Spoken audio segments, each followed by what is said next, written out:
Wakil Menteri PKP. Oh, enak gitu. Terima kasih. Wakil Menteri Transmigrasi, Ketua Dewan Direktur Great Institute, Bapak Fuad Wazir, mantan Menkyu, senior saya berarti Pak. Bapak Rocky Gerung, yang siap-siap memprotes saya sebentar lagi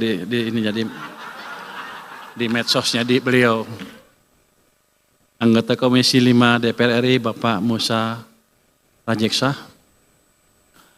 Assalamualaikum warahmatullahi wabarakatuh. Selamat siang, salam sejahtera untuk kita semua. Ya, pertama-tama saya ingin mengucapkan terima kasih kepada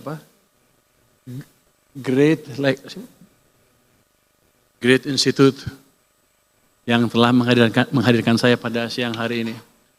Jadi sebetulnya Pak, Bapak-Bapak, ini kegiatan dibuat untuk mendukung saya menjadi ketua LPS lagi. Kata Bang Saganda, harus promosi lu Pur. Siap. Jadi kita LPS membiayain kegiatan ini Pak. Rupanya Great Institute ini over deliver. Bukan jadi ketua LPS, tahu-tahu jadi Menkyu.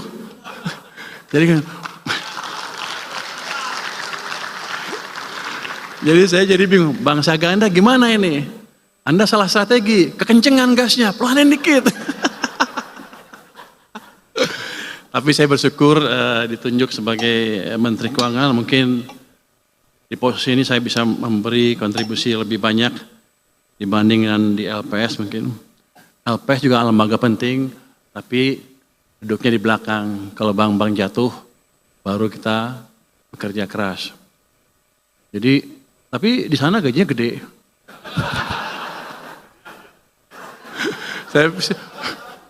Saya menikmati betul kerja di LPS. 5 tahun, gaji gede, nggak ada bank gede yang bangkrut. Jadi nganggur teh. Bulanan nggak boleh ngomong teh Bu saya Bu ya. Bulanan saya lihat tadi bulan. Jadi waktu dilantik di Kementerian Keuangan, saya tanya ke Sekjen, gaji di sini berapa? Sekian. Waduh, turun gue. Jadi gengsinya lebih tinggi, tapi sepertinya gajinya lebih kecil.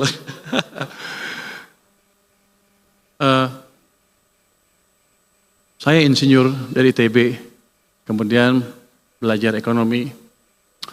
Kalau insinyur ITB, orang-orang ITB bilang, lu insinyur yang tersesat katanya. Tapi kalau ekonom bilang apa? Kamu ekonom yang kembali ke jalan yang benar katanya. Jadi dua-duanya berguna lah. Ini udah waktunya 1 jam. Kita mau lihat transformasi ekonomi menuju pertumbuhan ekonomi 8%.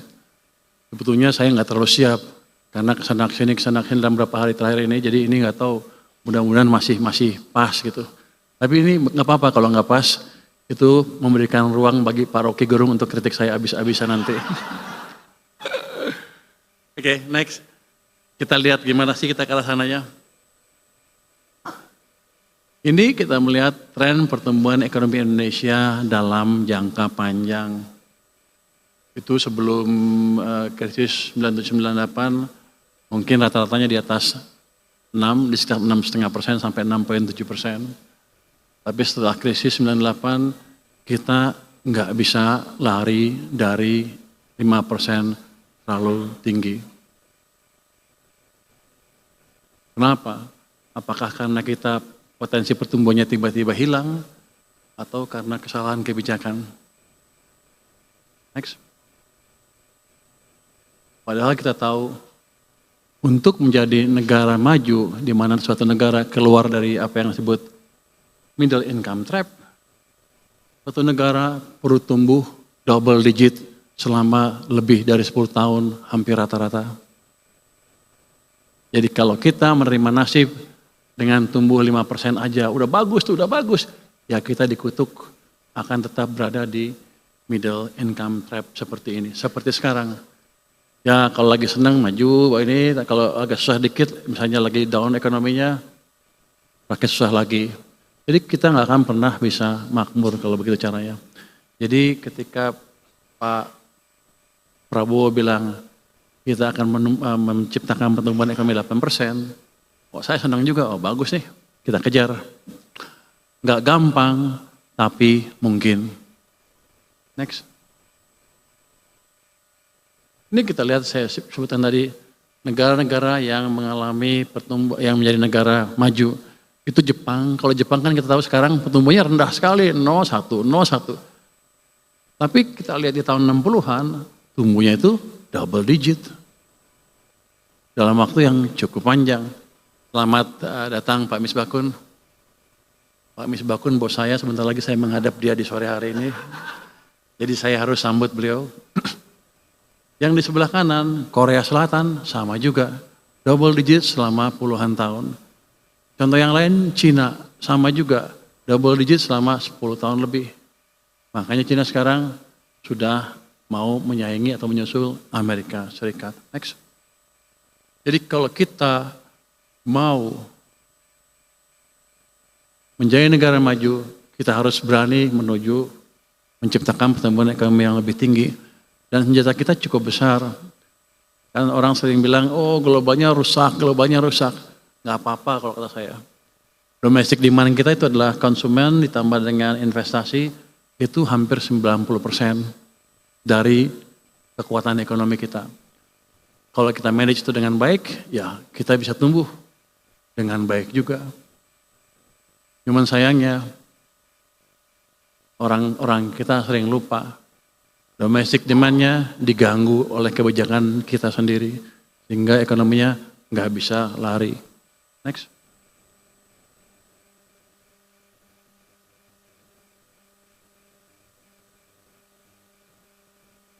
Ada perdebatan, kalau kita ingin menciptakan pertumbuhan ekonomi yang cepat, siapa yang sebaiknya mendorong pertumbuhan ekonomi? Pemerintah atau swasta? Waktu Pak SBY dulu mengambil alih kepemimpinan, dia cerita tentang buku yang disebut Commanding Height. Itu perdebatan antara private sector dan government sector. Dari pengalaman kita, salah satu aja nggak bisa, harus dua-duanya, baru ekonomi kita bisa tumbuh double digit. Kira-kira gitu. Next.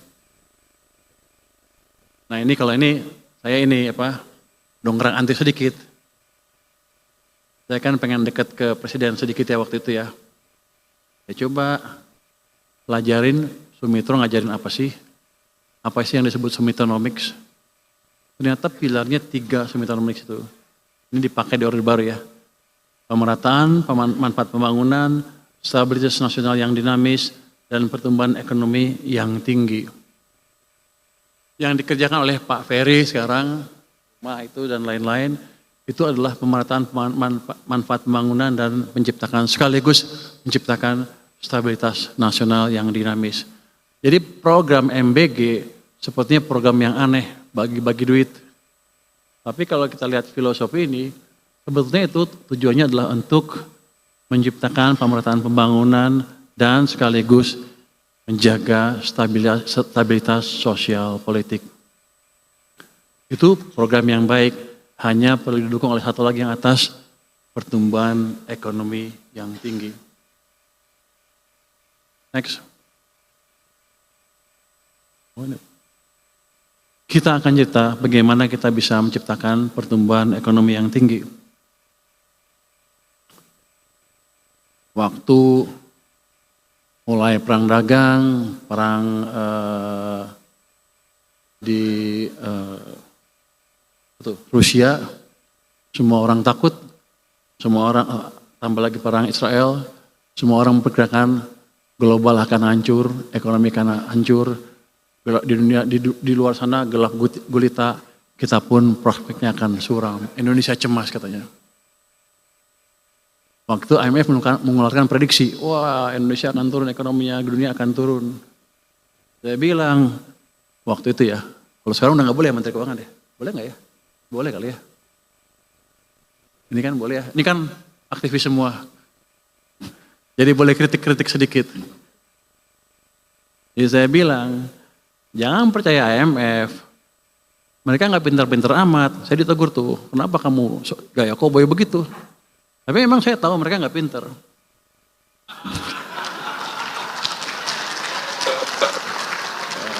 Ini nggak ada wartawan. Yang itu off the record ya. Terbukti. Dalam sebulan kemudian, dia rubah lagi pertumbuhan global tadi diturunkan ke 2,8%. Berapa bulan kemudian dinaikin lagi ke 3%. Wah, kok begitu? Kita diturunkan ke 4,7, berapa bulan kemudian lagi dinaikin ke 4,8. Saya yakin bulan depan dinaikin lagi, menuju 5 lagi. Artinya apa? Memang ketika keadaan lagi goncang gitu, gak ada yang bisa memprediksi dengan akurat. Ya orang kita aja yang agak-agak silau sama orang asing, begitu orang asing turunkan, kita ikut, kita akan suram.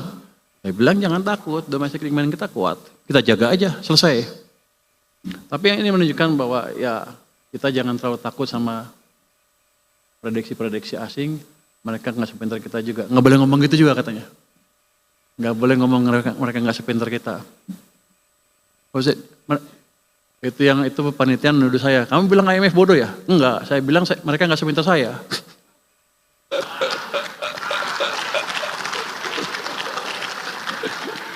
Ini nggak ada wartawan kan ya? Next. Nah, untuk melihat gimana sih caranya menciptakan pertumbuhan ekonomi. Saya sengaja keluarkan gambar ini untuk balik ke teori ekonomi. Ini berdasarkan paper by Milton Friedman yang mempelajari The Great Depression, juga Bayer Mernanke yang mempelajari itu, beberapa paper dan sebagainya. Kira-kira bunyinya gini. Mereka belajar krisis 1930. Mereka teka-teki pada waktu itu. Kenapa bunga nol ekonomi Amerika masih hancur juga? Harusnya kan jalan. Terus mereka pelajarin. Walaupun bunganya nol, tapi uangnya tumbuhnya negatif. Yang ini M0 atau mereka bilang base money ya. Uangnya tumbuhnya negatif. Ini yang artinya di sistem uangnya kering. Makanya ekonomi hancur. Itu yang menjadi landasan dia mengumumkan teori, katanya kalau Anda lihat kebijakan moneter, jangan dari suku bunga aja. Anda lihat, bahkan dia bilang jangan dari suku bunga. Anda lihat dari laju pertumbuhan uang beredar. Kalau pertumbuhannya kencang, berarti kebijakannya longgar. Kalau pertumbuhannya negatif atau nol, kebijakannya ketat di situ. Itu teori dasar moneter. Tapi banyak orang lupa. Termasuk IMF juga kayaknya. Next. Oh itu nggak boleh ya. Tapi saya yakin IMF juga lupa. Next. Saya diketawain katanya. Ada yang di sosmed bilang, dia taruh rumus-rumus MP sama dengan apa gitu. Oh, inilah rumus teori Friedman yang benar. Iya, itu buku S1. Saya baca paper S3, jadi saya lebih tinggi jadinya.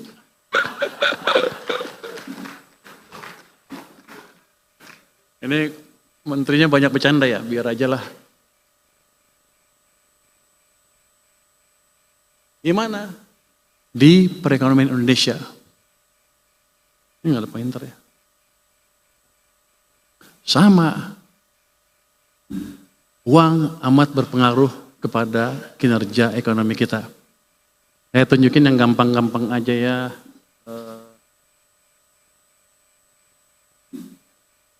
Yang hitam adalah laju pertumbuhan M0-nya, yang merah adalah kredit. Anda lihat dari 96 sampai 2014, yang hitam levelnya antara sekian. Yang hitam di sini levelnya cukup tinggi. Tahun 2014 dia jatuh ke sini. Kredit juga pertumbuhannya melambat dari double digit menjadi 7% single digit.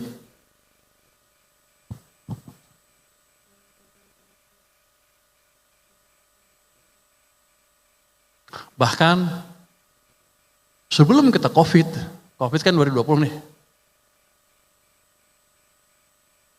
2018 uang kita M0-nya tumbuhnya rata-ratanya hampir nol.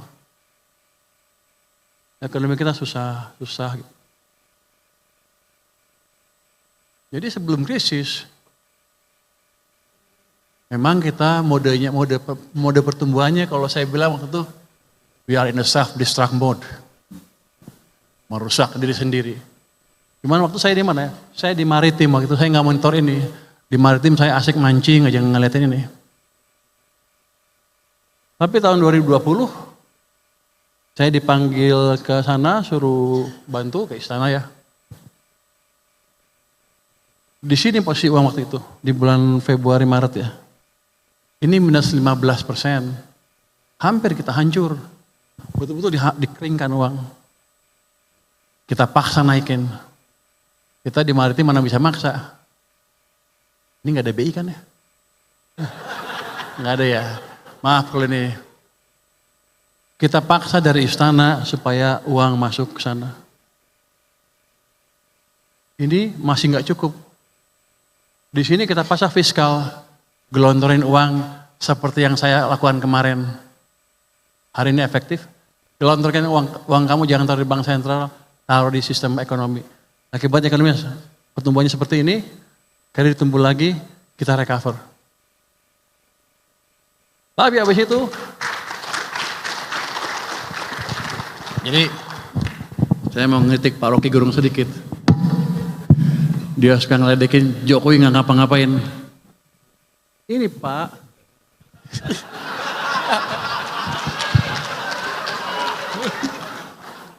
kalau di sana kan dia berkuasa, di sini saya berkuasa. Jadi ini dipaksa intervensi langsung oleh presiden sampai ke sana. Jadi Presiden Jokowi itu berjasa buat kita, walaupun di sampingnya ada saya sih. Tapi setelah itu, nggak lama setelah itu, diturunkan lagi seperti ini. Seret.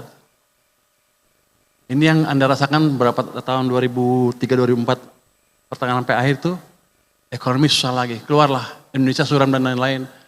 Bukan dari politik, tapi dari ekonomi yang dibunuh penyebab utamanya. Jadi Pak Rocky mungkin sedikit belajar ekonomi lagi Pak. Gue seneng bisa ngedek dia di sini. Soalnya Pak Rocky setiap itu saya lihat tuh pidato Anda itu menarik sekali, jadi saya ikutin ahli filsafat. Mumpung bisa kritik, saya kritik di sini. Kemarin sampai April sudah membaik, makanya saya bilang ekonomi bagus, nggak usah takut. Tapi habis itu dibunuh ke sini sampai ke sini. Jadi sedang dibunuh lagi ekonominya. Ketika ekonomi memburuk, banyak pemecatan pegawai kan pasti. Rakyat hidupnya makin susah dan kita nggak peduli waktu itu ya. Nggak terlalu peduli, turunlah ke jalan masyarakat kita. Itu expected untuk saya. Ini nggak ada wartawan kan ya? Bebas kan nih?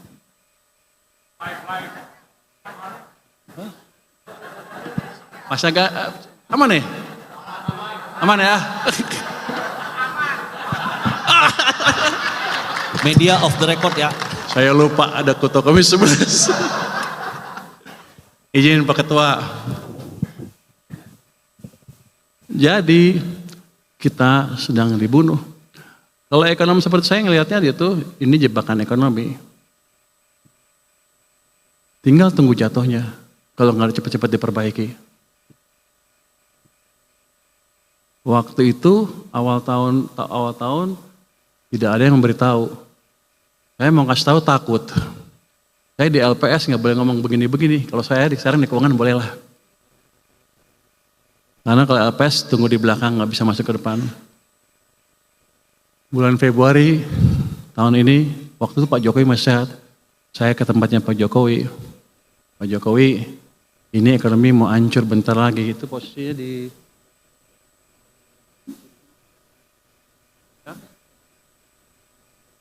bantu nggak Pak? Dan saya juga takut, saya nggak punya teman, Pak Jokowi udah pensiun kan, Pak Prabowo saya belum kenal waktu itu. Pak Jokowi bantu nggak? Dia bilang bantu.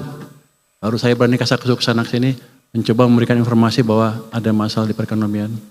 Tapi ini jatuhnya begini, kita nggak usah takut. Ini di bawah kendali kita 100%. Jadi selalu saya bilang, kita nggak usah takut global dan lain-lain. Kita punya policy dalam negeri yang cukup kuat, domestiknya gede, tergantung kebijakan kita sendiri. Jadi saya selalu bilang, nasib kita di tangan kita sendiri.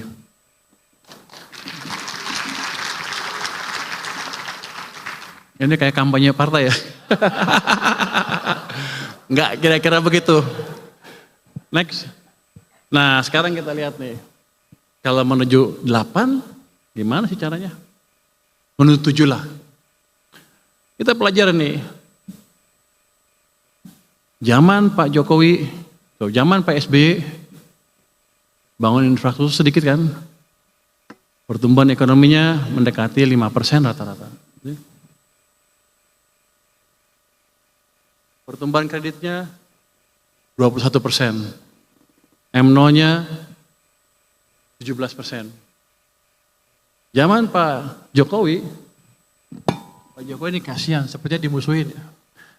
Begitu dia masuk, ini cuma berapa? Di bawah 10%. Ini rata-rata cuma 7%, bahkan ada yang sampai 0 sekian. Rata-rata itu karena kebantu atas ini. Di sepanjang ini dia di bawah. Jadi dia ekonomi direm. Dia bangun infrastruktur sebanyak apapun, hanya menggerakkan government sektor. Private sektornya lambat atau berhenti. Makanya tumbuhnya hanya di bawah 5%.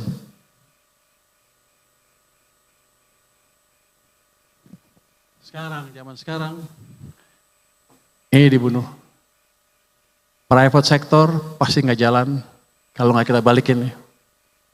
Terus government-nya juga masih baru, belum berjalan dengan cepat. Jadi kalau kita lihat apa? Sebelah sana mesinnya mesin swasta, 90% dari ekonomi. Sebelah sana mesinnya mesin pemerintah yang 10% dari ekonomi. Dalam 20 tahun terakhir ini, mesin ekonomi kita pincang. Satu jalan sana swasta, di sini satu jalan hanya pemerintah. Swasta 6, pemerintah 5. Gimana kalau dua-duanya dijalankan? Base-nya kan 6 kalau swasta. 6 tambah sekian. Jadi 6,5%, 6 sampai 6,5%. Enggak susah-susah amat dalam waktu setahun 2 tahun.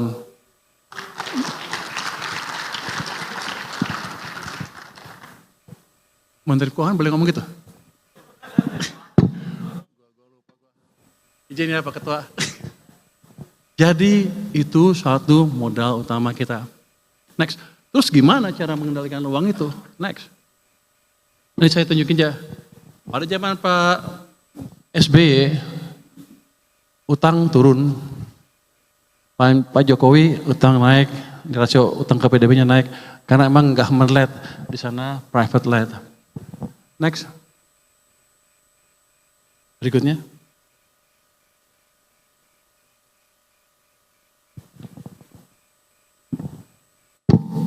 Ini gak ada wartawan kan ya? Hah? Aman? Hah? Live? Waduh. Alah. Next. Oh, udah gak apa-apa. Next. Ya Pak Fahri ya? Next. Saya gak tahu saya nyinggung Pak Fahri gak? Pak Fahri dari UI soalnya.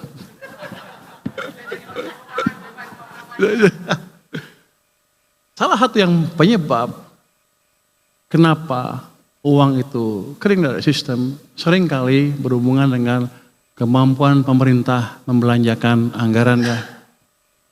Pemerintah kan ngeluarin utang, tarik pajak, uangnya taruh di mana? Taruh di BI. Mereka pikir, oh aman, uang saya aman di sana, bagus. Tapi yang mereka lupa, ini kan ada sistem uangnya. tarik sini, di sana kering. Ini saya tunjukin, ini uang pemerintah di bank sentral tuh naik turun, gede sekali, kadang-kadang sampai hampir 800 triliun, tanpa mereka sadar karena mereka nggak monitor. Di tahun 2021 saya contohkan ya, waktu uang itu kering, kita paksa uangnya masuk ke sistem di sini. Di bulan Mei 2021, 300 triliun masuk ke sistem, itu yang memulihkan ekonomi. Dan ini manajemennya mungkin kalau untuk saya sih kurang efektif. Kenapa? Ini uang pemerintah di perbankan kadang-kadang bisa sampai 800 triliun di bulan Juni kemarin, 428 di BI, 394 di bank swasta. Sekarang di bank sentral ada 538, tapi terakhir 428, 425 lah. Kalau itu saya balikin ke sistem, maka ada pertambahan yang disebut M0 atau likuiditas tadi. Itu dosa satu. Next. Berikutnya.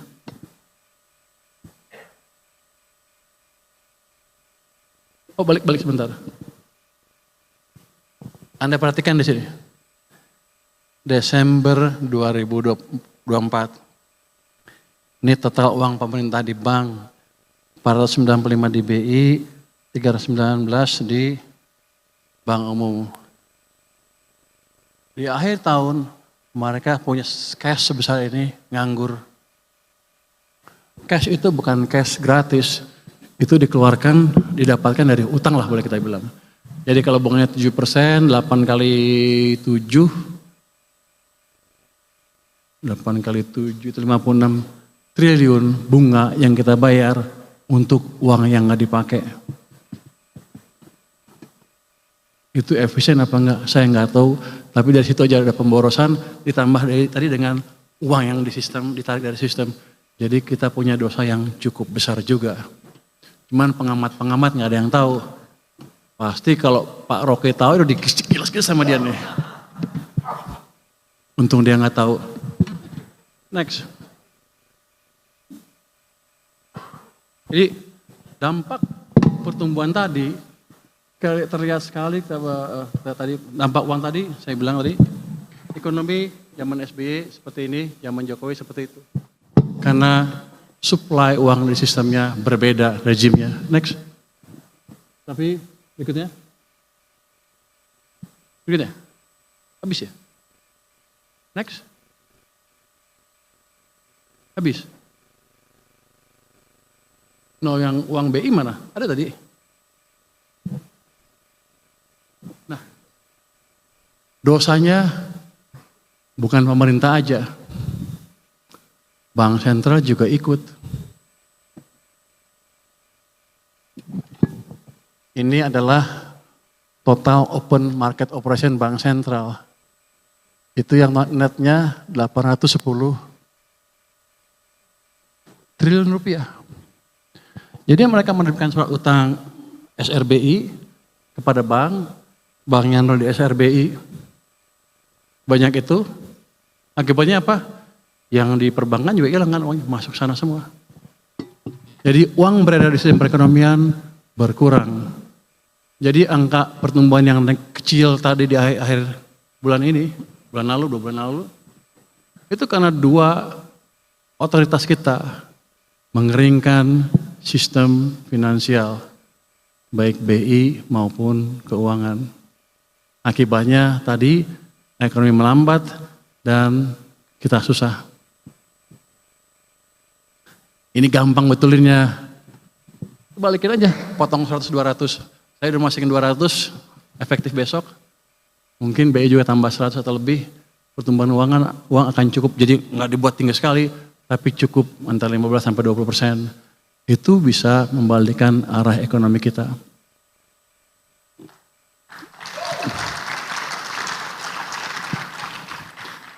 Jadi teman-teman nggak usah takut. Kita cukup punya pengetahuan untuk mengendalikan ekonomi.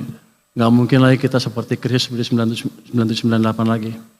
Kita sudah mengalami beberapa krisis dan sudah teruji. Dan pengetahuan ini kita pakai di 2008, 2015, 2020, 2021 kemarin. sudah teruji. Jadi kita bisa berharap ekonomi kita ke depan akan lebih cerah lagi. Nanti kalau bisa perbaiki ya 6 sampai 6,5% bisalah kira-kira atau bisa lebih cepat. Baru kita perbaiki engine-engine yang lain. Ini dulu, ini kan quick win. Sebulan 2 bulan udah kelihatan tuh. Pasar nanti akan mulai bergairah semuanya. Nanti kita cari engine-engine yang lain yang semakin mengefisienkan pergerakan ekonomi kita. Kalau ekonomi maju nanti industri juga biasanya industri juga maju tuh. Kalau industri maju, anak-anak ITB gampang kalau cari kerja. Jadi nggak ada lagi anak ITB yang kayak saya pindah ke ekonomi. Tapi nggak masalah. Jadi seperti itu. Jadi fondasi ke arah pertumbuhan lebih cepat bisa kita ciptakan dengan tidak terlalu sulit. Nanti kalau ke 8% baru kita gunakan effort yang lain.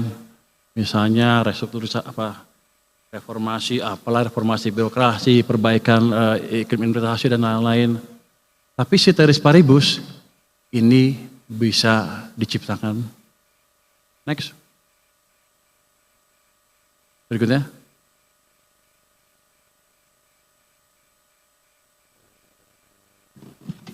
Ini gambaran pasar modal kita. Dia itu mengikuti siklus ekonomi.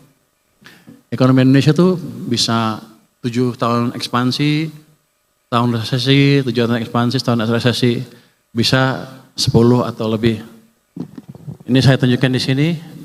Kita resesi di sini resesi 2020 tahun 2000-an, ekspansi 2008 jatuh sedikit resesi, terus naik 2021 kemarin resesi juga, kemudian naik lagi. Itu 7-8 tahun, kalau bagus 10 tahun. Let's say kita mulai keluar tahun 2021. Kalau siklusnya tetap sama, paling sial kita bisa tumbuh sampai 2028, 2029. Tapi kalau siklusnya bisa perpanjang 10 tahun, bisa 2030, 2031, 32. Tapi yang penting ini, di sini, ini IHSG saham ya. Pada waktu turun di sini, sampai ke resesi sana, IHSG-nya udah naik dari sekitar berapa nih?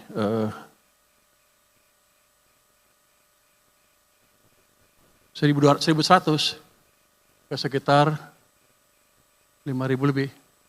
Berlipat-lipat, 5 kali lebih. Itu juga akan sama nanti. Kalau sekarang seperti mustahil. Sekarang dibanding 10 tahun lalu naik 5 kali lipat. Tapi kemungkinan itu besar dan sudah terjadi. Dulu juga di sini di level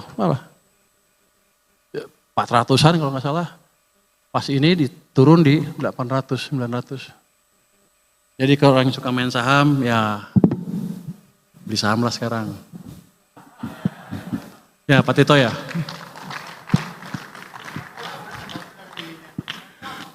Apalagi menterinya saya, pasti sampai 10 tahun. Next. Ya, next. Habis ya. Jadi kira-kira begitu. Ekonomi kita amat dipengaruhi global, tapi kita nggak usah terlalu takut. Domestic ekonomi kita, domestic demand kita memberi kontribusi 90% terhadap ekonomi kita. Selama kita bisa memanage domestic demand dengan kebijakan fiskal dan domestik yang pas, kita bisa tumbuh cukup baik, mungkin di atas 6 sampai 6,5%. Dengan reformasi sedikit, manufacturing diperbaiki dan lain-lain, 7-8 sudah kelihatan di ujung sana.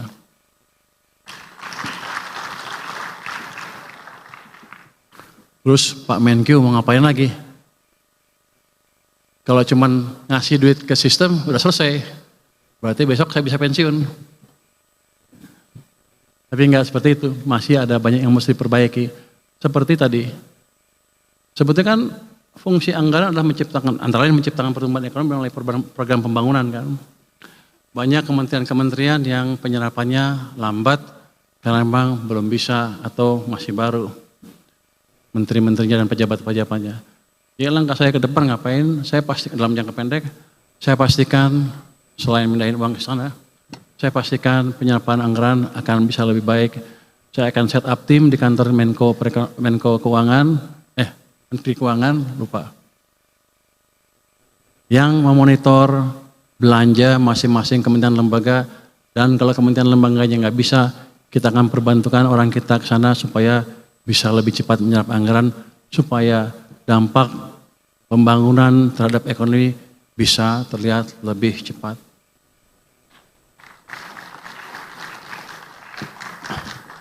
Terus dalam jangka pendek lagi, itu kan kemarin daerah-daerah ribut karena anggarannya dipotong banyak sehingga mereka menaikkan PBB nggak kira-kira. Kita menjadi hal itu. Nanti saya dengan Pak Misbakun, dengan izin Pak Misbakun nih ngomong sedikit di sini. Izin ya Pak ya. Mungkin akan memberi pelonggaran sedikit kepada transfer ke daerah. Tujuannya supaya tadi keresahan di daerah bisa dikendalikan sehingga keadaan tenang dan kita bisa membangun ekonominya dengan tenang itu. Itu saya perlu dukungan Pak Misbakun. Terima kasih Pak Misbakun sudah mendukung kami di Kementerian Keuangan. Depan akan seperti itu. Mungkin itu yang bisa saya sampaikan. Terima kasih semuanya. Wassalamualaikum warahmatullahi wabarakatuh. Pak Menteri di depan dulu, Pak Menteri, Bang Pubraya di depan dulu, mau ada cenderamata. Saya panggil Pak Saganda Nenggolan, Pak Jumuh Hidayat, Bapak Fahri Hamzah untuk bisa memberikan cenderamata di atas panggung kepada Pak Rocky Gerung, dan saya undang juga Pak Didi Madiono untuk bisa maju juga untuk menerima cenderamata. Kami persilakan. Setelah ini akan ada acara foto session, silakan wartawan atau kameramen, videografer untuk bersiap di depan. Pak Henry Harmen, Ketua Panitia untuk segera bisa di atas.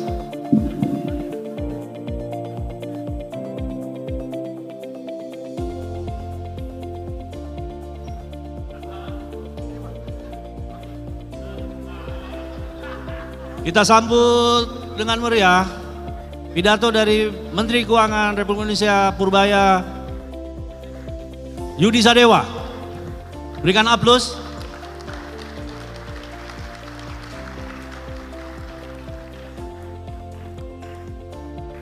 Saya undang para pendiri Great Institute untuk bersiap berfoto bersama ke atas panggung.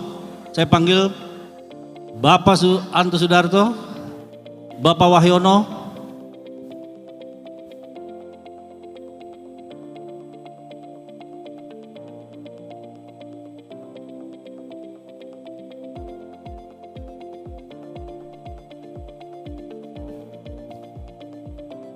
terima kasih kepada Pak Didi Madiono dan Pak Menteri Keuangan Republik Indonesia yang telah berkenan bekerjasama dengan Great Institute dalam Great Lecture hari ini.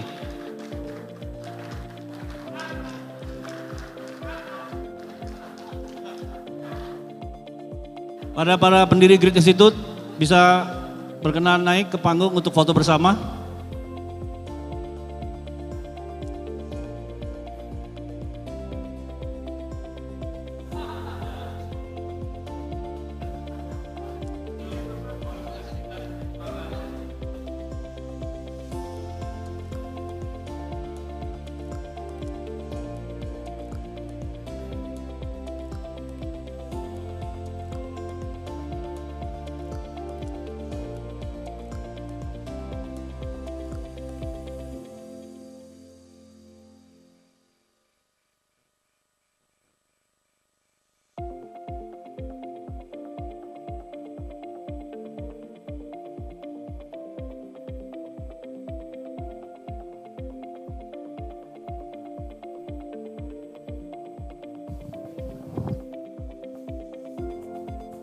Para pembicara, Pak Profesor Au untuk berfoto bersama.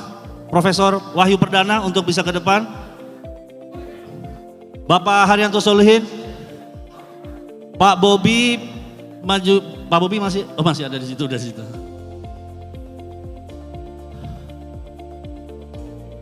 Bapak Bursa Sarnubi, mari. mohon izin, yuk foto bersama. Bapak Fuad Bawazir, tolong diajak juga. Ya, diajak. Bang Bursa, Bon, dia didampingin, Bon. Sebentar fotografer, ada Bang Bursa, awas Bang Bursa. Yes. Silakan di samping Pak, di samping. Yes. Pak Fuad, Bang Anda, Pak Fuad, ya.